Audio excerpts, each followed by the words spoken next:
before, so just to cover the family tree, let's just close up and before we move into the dynamic programming next week. Yeah, it's gonna be interesting like today's. Okay, so all right, let me see. Okay, last time we were covering about the one of them is okay. So one of them last time we were talking about is the cumulative array.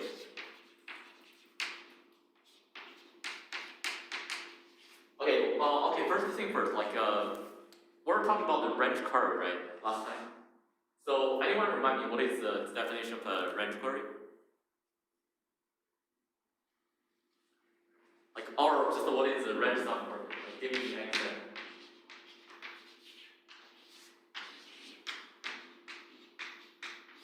Okay, I guess I'll just start. You wanna explain? Sorry. What's your name? Sorry. Jane? Oh, Jane. Do you wanna explain like what is range query? Range query? Yeah, or range sum query. Range sum is like when you add each of the numbers. Yeah. Like an array. Yeah. Okay. And then each like index has like the sum. Yeah. Oh, exactly. Okay. So range sum query basically just that you have an array and then you give it a range. Let's say like the range is from index 1 to index 3, and then you add like basically you find that what is the sum of all of these elements within the index 1 and index 3. Yeah, that's range sum query. And a very example would be that let's say if you have a element within it, like 0, 1, 2, 3, 4, and then this is just gonna be like 6, right? 1 plus 2 plus 3. So this is the range sum query. And so one of the methods we covered last class was a cumulative array. So which is just do some pre-computing about this previous array, and basically the pre-computing we do is just the sum of all the elements onto the index I. Like this will be 0, 1, and then this after pre-computing will be just 3, and this is 4 and 8. So this is the cumulative array that we find after pre-computing.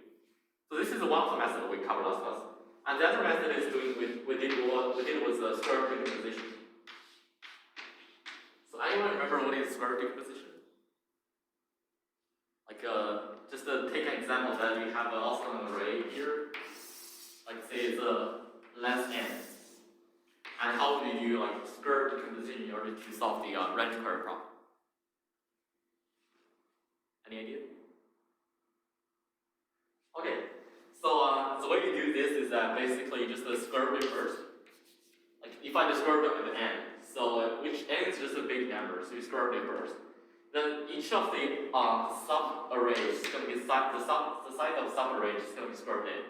So you have this big array and you're gonna like cut it into basically let's see. So you have like the whole size is n, and each of the size of the small block is going to be square root n. So how many arrays are there going to be? How many arrays? Size of each is the square root, and the big size is n. How many arrays are there? Like different small chunks. How many is it? It's gonna be square root n, right? Because n over like square root n is gonna be square root n. So they're gonna be like square root n different small blocks that you use to do computing. So for each small block, you basically sum all the elements within the small block here. So in this case, you have a 0, 1, 2, 3, 4, 5. Okay, in this case, you have 5 elements. So square root of 5 is going to be like, and then you find the upper bound, which is going to be 3, right? So you basically cut this list in segment of the size of 3.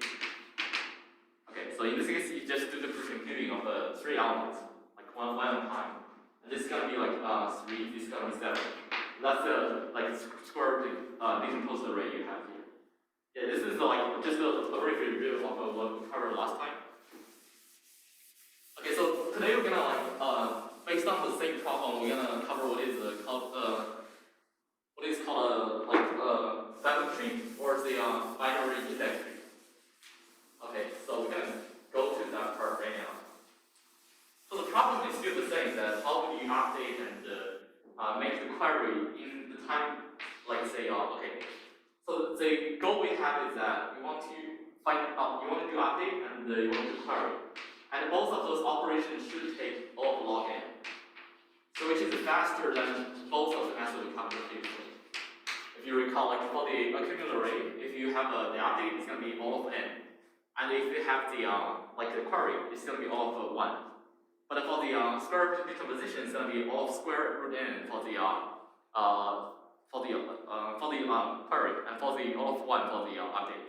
But for this one, it's going to be like all of them going to be log n, so it's going to be faster in some way, so it's more efficient. Okay, so the problem we have is still the same. That how would you compute the sum of say a range and then update each of the elements? Oh, that would still be the same problem here. So before I go into that, I want to cover like a small trick we use in the number theory. Okay, does anyone know what is a byte? Or bit? I don't know. A bit, right? Okay, sorry for the pronunciation. Anyone know what is a bit? Okay, so bit is just basically 0 and 1. It's just like the smallest element you have in computer science. And so basically this is the bit. But we want to do something a little bit interesting. So this is binary, right? So we can write any number into binary form. So let's say if you have 1 as a decimal, like as a decimal number, don't write it as binary, just gonna be 1. And this 2 is just gonna be 1, 0. So we want to write it as binary. 3 is just gonna be 1, 1. Okay, this is like basically you transform each decimal number into a binary number. Okay, so this is the conversion between bit and this binary. Okay, so the question we have is that how do you use something like this kind of a number property in order to invent and always like let's say a data structure that efficiently allow you to do all of log n like in both of the sum and the update. So that will be the problem here we have. So there are a few like previous things we need to cover here. So the first thing is that anyone can tell me what is the inverse of a big number? Oh, actually this one is a little bit hard. Okay, actually let's just say what is the inverse of a big number? Oh, actually let me think. What should we do here? Oh, actually let's say something else before we cover the inverse. Anyone can tell me like what? Okay, so this is just the general form of the inverse, not the inverse. General form of the big number. So what this means that A stands for okay.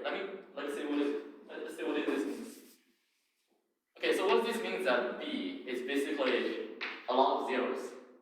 So this is something called regular expression. And regular expression basically means that you want to express things using symbols. And in this case, the middle one is 1. But this is A and this is B. So B in regular expression, here it means that you have a bunch of zeros, which could be not 0, or like the number of 0 could be 0.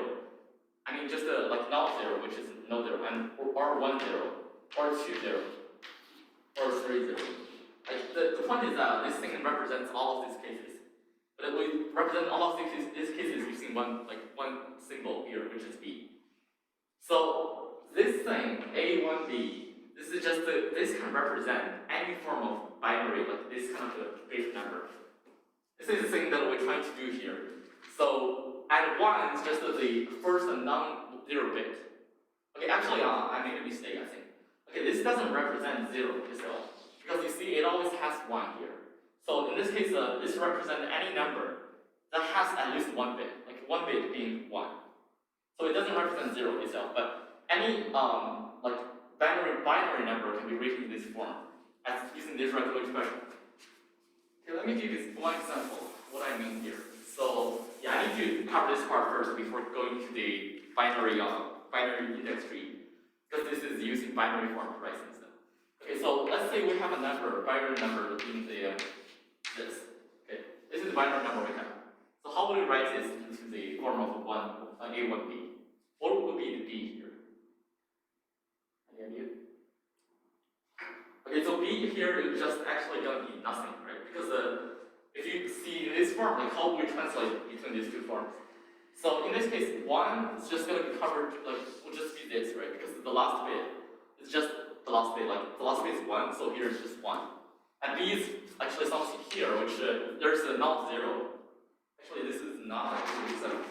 let me do something like this. Okay, so let's add 2 zeros behind it. So in this case, there will be something, there will be here. So in this case, B will just be the last 2 digits, and 1 will just be this, and A will just be any bit, A will just be all of the bits before the 1. Right, this is how we translate between the general form and the any specific binary number.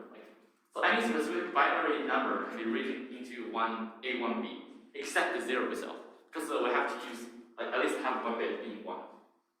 Okay, so this is something important to keep in mind, because we're gonna need that to do a lot of conversion. Okay, is any questions so far regard to the the conversion between general form and the specific form? Any question? Okay. So what is the inversion of the? Okay, so what is the inversion? Okay, before covering inversion, okay, I want to ask you a question. So the task we currently have is that how would you extract the last bit, which is 1? That's the question we have here. So the goal we have, the thing we need to do is that we need to use some kind of trick. One of the tricks is going to use the AND operation. The other one is going to use inverse. We're going to use these 2 different operations to extract the last bit.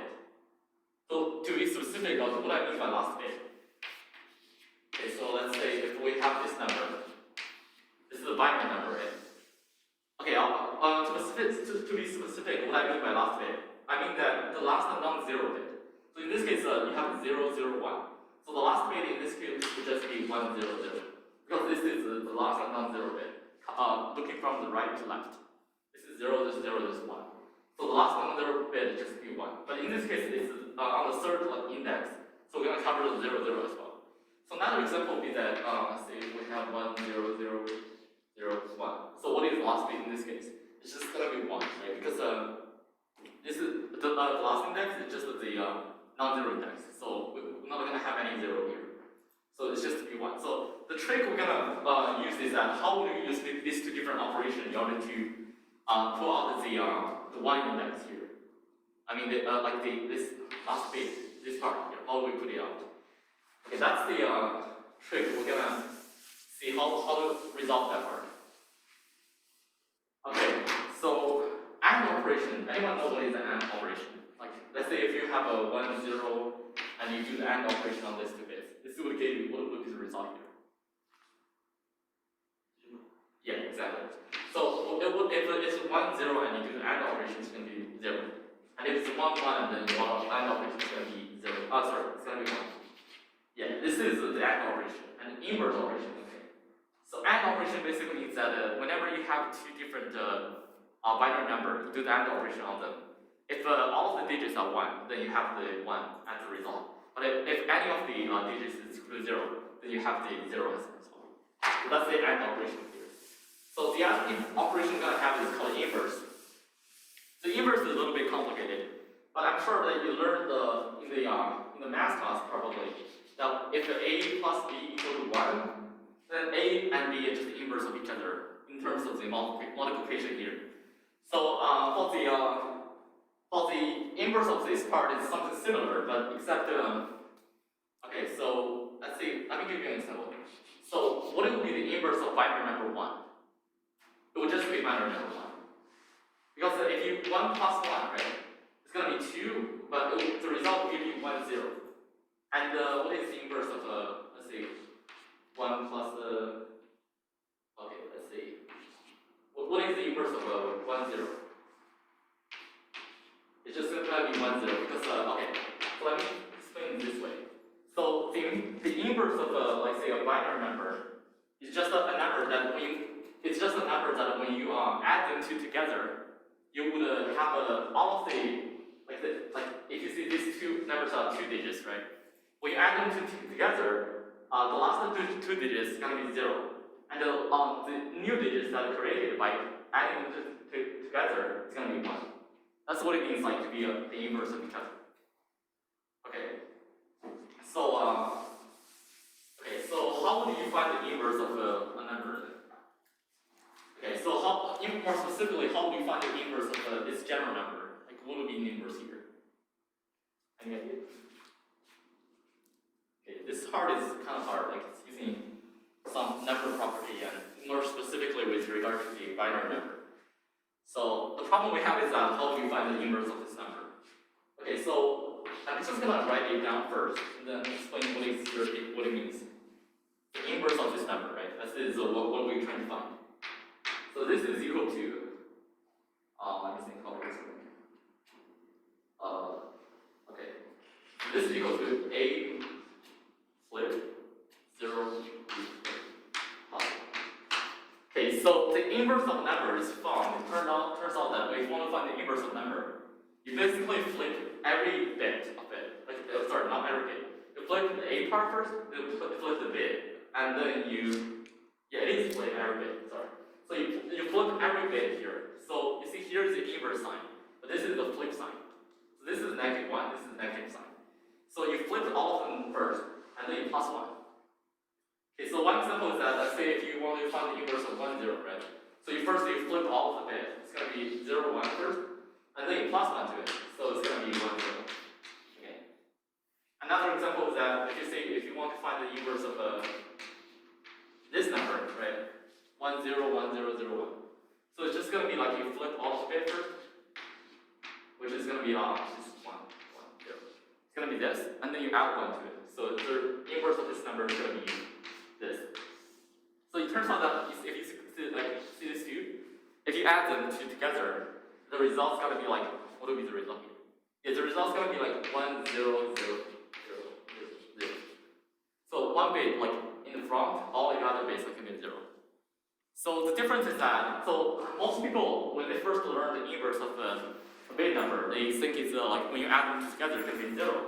But it's actually not going to be 0. Instead, it's going to be like a little bit overflowing. Like instead of just to be simply 0, it's going to be 1 like, at the front. That's the inverse basically here. So yeah, okay. So this is so far what we have here. So if you find the inverse of a number, you basically flip every bit first, and then you plus 1 to it. But we can simplify this part a little bit using some math. So more specifically, okay. So remember what is B? I said B is all of the amount of zeros right here. B is a lot of zeros. So A is like all of the digits before the first one. So B is just by definition all of zeros. So when you flip B here, what do you have? If it is all of zeros, just all of ones, right? Because you flip it. Also, by the way, like this is a little bit confusing. This part is the same. Like this is the inverse operation. This is the flip operation. The flip operation is basically if you have 1, just flip it to 0, and 0 just becomes 1. Okay, so if you flip B and B is just all of them just 0, then you just got 1, right? And this part remains the same, and plus 1 to it. So what you have here is that 1 plus this whole thing basically will like go to the next part here, right? And all of this will become 0. Does this make sense? If you plus 1 plus all of this is 1, and then plus 1 to it. So this part will be upgraded to 1. And this part remains to be a flip, no, negative. So this part will remain to be a flip, this part becomes 1. And all of this part, because it previously was all of 1, will become 0. Does it make sense? This is what we have so far. Does this make sense for? Okay, so okay, this is what we have so far, and this is pretty much the result of it. Except that, remember, this is A flip 1, and then all of this is 0. But remember, like I said that B basically stands for regular expression, all of them is 0. So here, this is just B. So the result we have reached here is that, so find any number that's a binary number, A1B, this is general form. If you find the inverse of it, it basically is just the A flip 1B. So this basically allows you to do inverse really, really fast. So let's say if you wanted to find the inverse of let's say number like 1, 0, 1, 0, 0, 1. So what would be like the trick here? Like how do you flip this number in order to become the inverse? So if you see these two, like these two, right? You basically first just map this that format to here, which is like say how many, like what is B here? B just nothing, right? Because this is the dot space we have here. This is 1, B is nothing. And all of this is 0, A. And then you flip A, which is just like, you flip this part, which gives you 1, 0, 1, 1. And last part remains to be the B. Is it? Oh yeah, yeah. Okay, so this part remains 1 remains 1. So this is just the inverse of it. Because B is like nothing here. Okay, so another quick example is just going to be 1, 0, 1. Okay. Let's put 1 here, 0 here. So this number, the inverse of it, 1, 0, 1, 0. Like in this case, we actually have one digit for B, B. This is B, 0 is B. So in order to find the inverse of it, we first just flip B, which is okay, actually, no, we don't flip B. So B is just remain the same, which is we put here. And this 1 remains the same as well. And we flip A. A is just 1, 0, so it's going to be 0. So the inverse of this number is going to be 1, 0, 1, 1, 0. Does it make sense? So when you multiply them together, it's going to be 1, 0, 0, 0, 0, 1, 4, 0. Okay, so this is how we do inverse operations here. Okay, but remember that this is only like a process to extract the last bit, right? So our goal is to extract how to extract this 1 here. And this is the inverse. So can anyone like see how do you do the trick after introducing like what is the AND operation and what is the inverse operation? Like, how do you combine them together in order to extract the last bit? Any idea?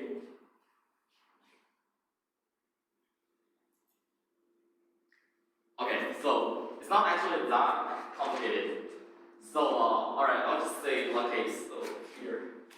So it turns out that if you after a few tries, like you're gonna find that the way to extract the last bit is just simply by doing the original number, which is this number, the original one, and the A1B inverse.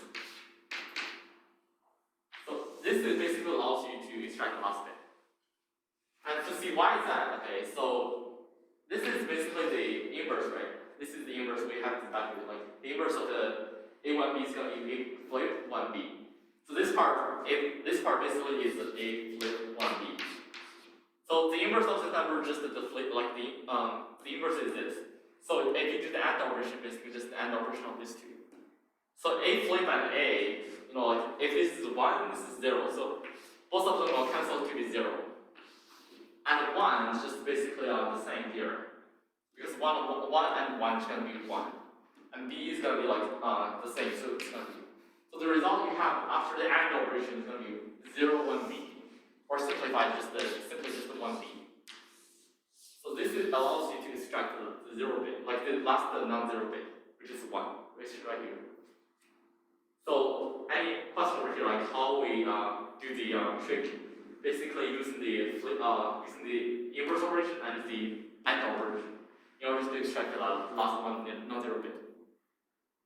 And this turns out to be the key part of a binary index tree. Okay, let's go to the binary index tree. This already covers the trick how to find the last index. Not last non-zero bit. Okay, so. Alright, sorry for introducing like this so many like this trivial like stuff, because it's actually quite important, you know, like to do some operation on binary index tree using this flip and the inverse operation.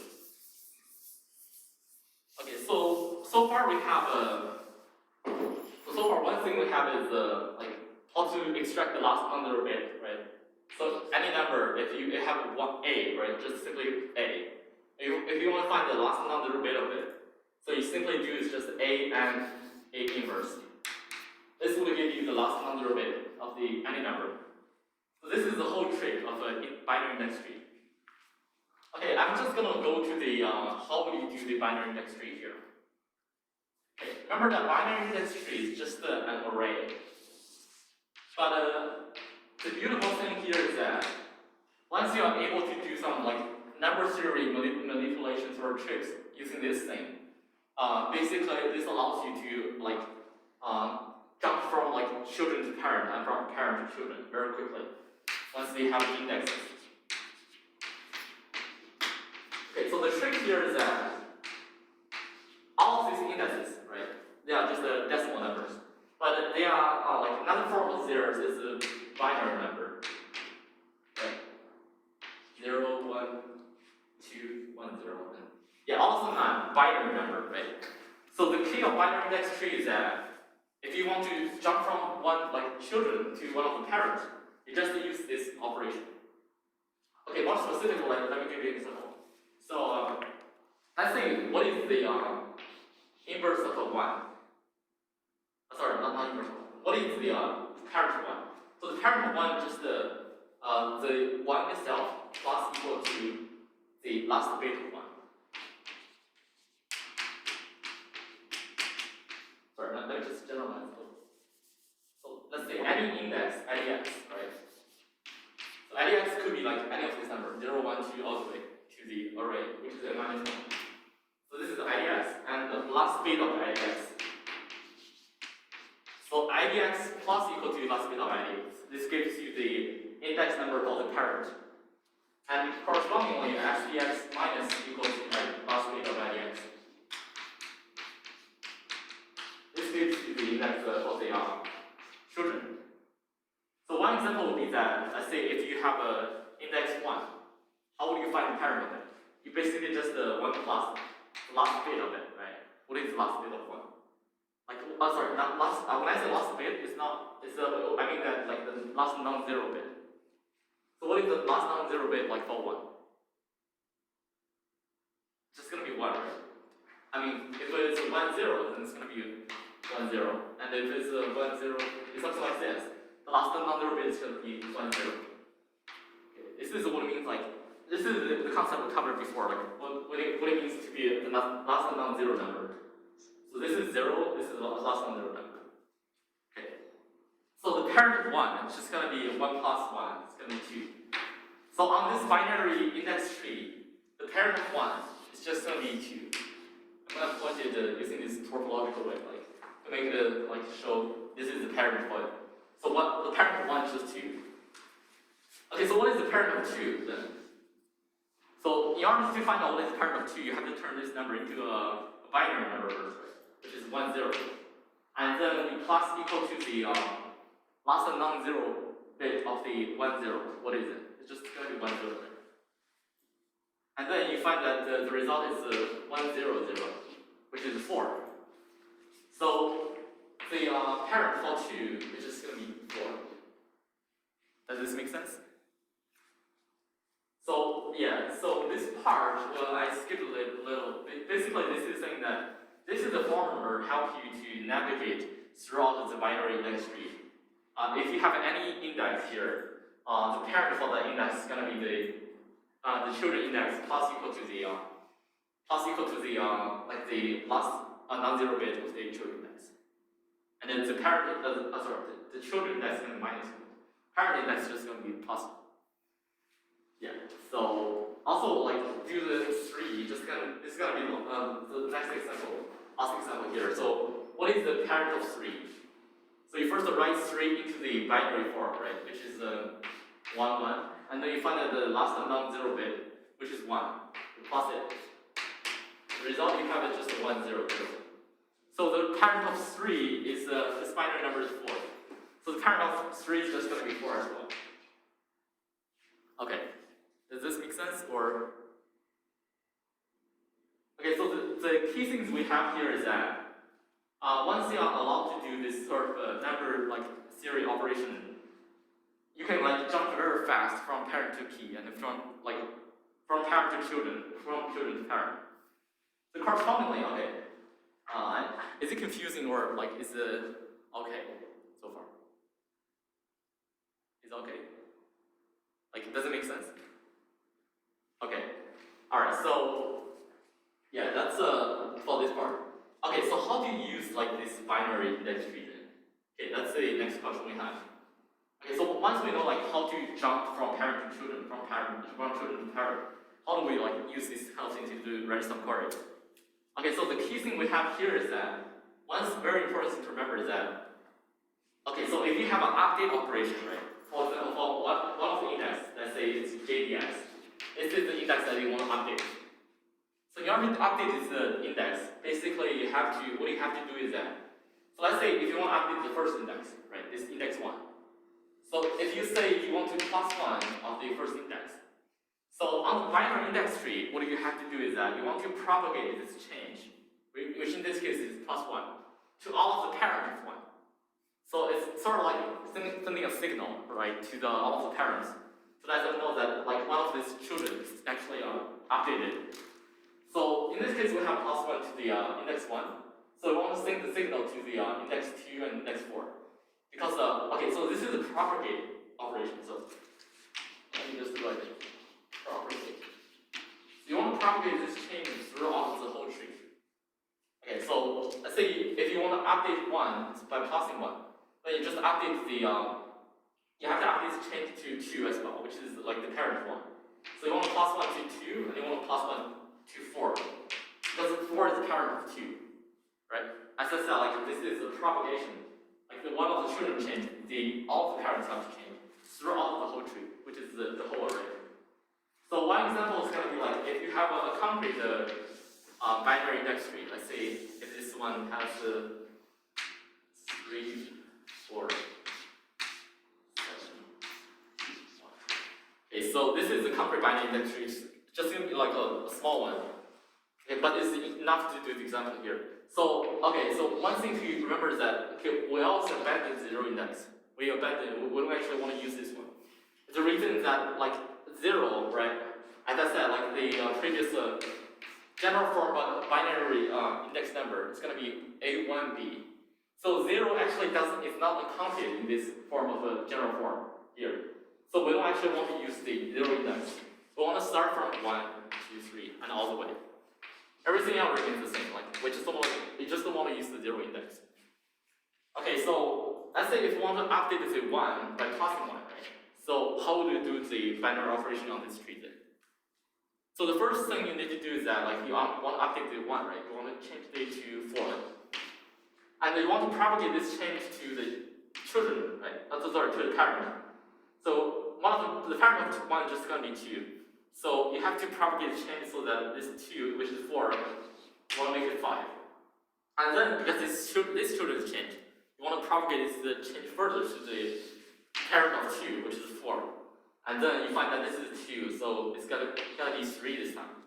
So one small change you made on one element get to be updated to all of the parents of it.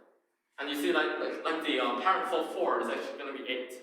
But in this case, 8 is all of the bound of the index, like all of the tree here, so you don't actually have to propagate it forward. So that's all of the parent stuff, like all of the change you do here, like all of the updates you have to do.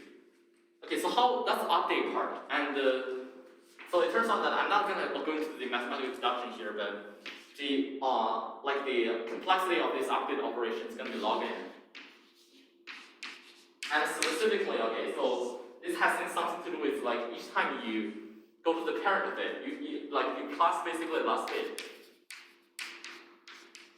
Right? So you plus the last bit. Basically, this is allowing you to like jump to basically something like each time you basically jump 2 times as before. So that's why it's gonna be log n. So you see that first you jump from 1 to 2, and then 2 to 4, and next time is 8. So from 8 you jump to 16. So like the update is gonna be like finished in log n time. But I'm not actually gonna go further to like the complexity deduction here. Okay, so that's the update part. And the other question is how do you do the query part? Like in other words, how do you sum them? Okay, so it turns out that if you want to make an update, you just start from the children and you go to parent. And if you want to do the, so for the query part, right, you want to find the sum of it. You basically just go from the parent to the children. So you want to propagate back. This is how you find the sum. Okay, it's actually very simple. So if you want to find the, I'm just gonna say it first, and before explaining why is that case. But it's gonna take you a while to understanding why is that the case, because there's some mathematical tricks playing here. But the main takeaway is just that if you have if you want to find the sum of let's say 4, right? So you want to find the sum from the 0 element to the 4th element. So what you need to do is that you want to start with the 4th element, and you want to propagate it back each time. So start from 4, you find the children of 4. But in this case, okay, so the question is, what is the children of 4? Okay, this is not right. The children of 4 is not 2. Even the parents of 2 is 4. Okay, so I know it's confusing. Okay, let me just erase this part. Okay, remember we said that this part. Okay, let me just do this. Okay, any question with regard to the update operation, like you propagate forward? Any questions there? Okay, so update you just propagate forward, find the parent each time. So what about like you want to find the children each time? Like you go back, right? So how do you go back? So this is the way you go back. You basically from the index here, you minus equal to the last bit. So in this case, okay, 4, if you write it as a binary form, is 100, right? So what is the last bit of the 100? It's just going to be 100 itself, right? Because 1 is the last non-zero bit. So you want to, like, you use 4 minus itself, basically. This gives you back to 0. So the children of 4 is just going to be the next 0. So it's not actually going to be 2, right? The children is actually not going to be 2, it's just going to be 0. In this case, okay, we want to initialize 0 to 0, but we don't want to use it any. Like, we want to start from index 1, but we want to make this a dummy variable to be 0, so that when you minus 0, it's just going to be the number itself. So in this case, okay, so in this case, basically index 4, so you have a binary tree, and the fourth index of, like the value for the fourth index of binary tree, it's just going to be like all of the values for the, like all of the, like sum of the first 4 values. This is a pretty like bad tree I made here. Okay, so yeah, let's see. I have a better example here. Okay. Does it actually make sense like here right now? Like, does it make sense to say that you want to find the sum, you just propagate it back. You want to find the update, you will propagate it forward. Okay, so you might wonder like why did we cover this like here, I didn't like, okay, so sorry about like so much stuff over here. It's not gonna be easy, like if you first time learn binary text tree. Like it takes me like several weeks to understand this stuff. Okay, so if you have like why is this related to the binary text tree here? Okay, so every number A1B and here, just like the decimal number here. All of this number is just what I mean here. So this basically this operation allows you to find the last bit very quick. If you recall, this is how we find the last bit, right? We deducted a bunch of like mathematical formulas back like at the beginning of the session about why this allows you to find the last bit. So after you find the last bit, this is basically this part. Right? So the last bit of the IDX is just using this part. So if you change the A1B to IDX, this just allows you to find the last bit. So if you do IDX plus this part, this should be the plus equal to this part. This should give you the parent, right? Because this is basically essentially saying this part, exactly this part. And if it is IDX minus equal to this part, it's just like the last IDX minus the last bit. So these two are like exactly equivalent, except that this here I'm using this number trick, number theory trick in order to find the last bit of a number. Yeah, so that's okay. So let me just show you the code, even if you don't understand what's going on here. Because like a lot of time you use family tree. If you have faith in it, just to use it because it's definitely gonna work. But it's gonna take you a little bit while to understand why this stuff is gonna work. Because it involves some math, especially this part. It's gonna involve some math, and but if you want to use it, it's gonna be like extremely simple. Because okay, let me just show you the code here. Okay, so like here is a family tree sum party. Okay, let me zoom this a little. Okay, actually, okay, no, this one is. Okay, I'll just cover this one. Okay, so if you see here, this is the family tree. Like this whole thing is all you need to remember in order to use the family tree. So it's only like less than 10 lines of code. But it's probably going to take a while if you want to understand math behind it. But essentially, okay, let's look at what is going on here.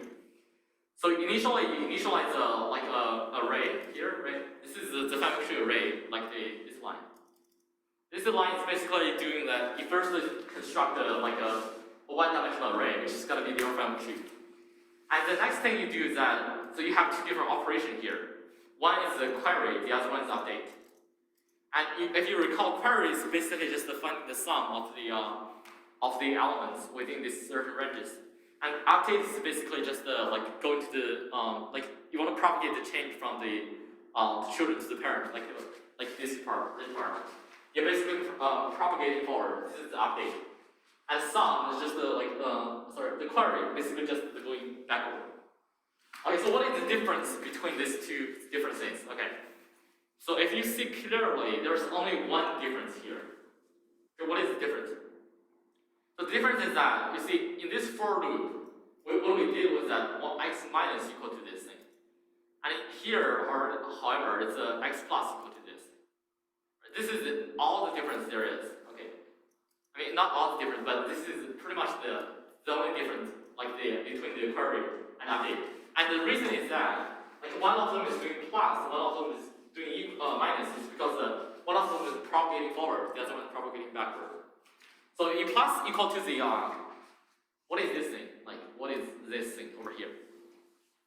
Like the x ampersand and the minus x. So this is doing exactly what we talked about here. Okay, it is exactly here. Like, you basically have a number, ampersand the inverse of number. This basically allows you to extract the last bit. So each time you either plus the last bit or you minus the last bit. In this case, okay, so when you do the query, you want to minus equal to the last bit. And you want to do the plus, you basically just the plus equal to the last bit. And this basically allows you to propagate forward and backward. Okay, so this is like all the family tree, but I mean, it's fine that if you understand math, that's even better, but if you don't, just like, it's not that hard to memorize this thing. But I mean, I don't mean like that you shouldn't memorize it, I don't mean that you shouldn't understand it. I just think that, like, at first it might be a little bit hard, like, for you to understand, like, what is going on, like, behind this family tree. Okay, but I think that's enough for today. Okay, I'm just gonna say one quick thing before ending today's session. So as you can, all we covered today is actually just a family tree. But there is another thing called a segment tree, which is just a more advanced family tree. Which so family tree allows you to do something called range sum query, right? So range query is like a generic thing, but range sum query basically allows you to do like giving a range. You want to find the sum between this range. So segment tree allows you to do not only range sum query, but also like range minimum query and range maximum query. So other types of queries, and that's what a segment tree allows you to do. But a segment tree also is a little bit harder to code, and a little bit longer. I would say it takes more time to code it out. So if you have the opportunity to if you only want to do the sum query, definitely just use family tree. As you can see here, just 10 lines of code. So it's definitely easier to code with family tree. Okay, but with that being said, we have one problem from question, sort of like a challenge here. This is a problem is from the Google case started wrong. I don't know if you all heard about this competition before, but so this one happened about 2 weeks ago, and so this one is a kickstart, which is the first round. So there's a problem, there's a challenge in this specific challenge is in this competition that is basically using both the family tree and the binary search. So which we covered, I believe we covered both of them in the so far in the session. So that's all the tricks this cover needs, this problem needs. And also we have also uploaded the solution for this problem here, and this over here, and this part is using the family tree.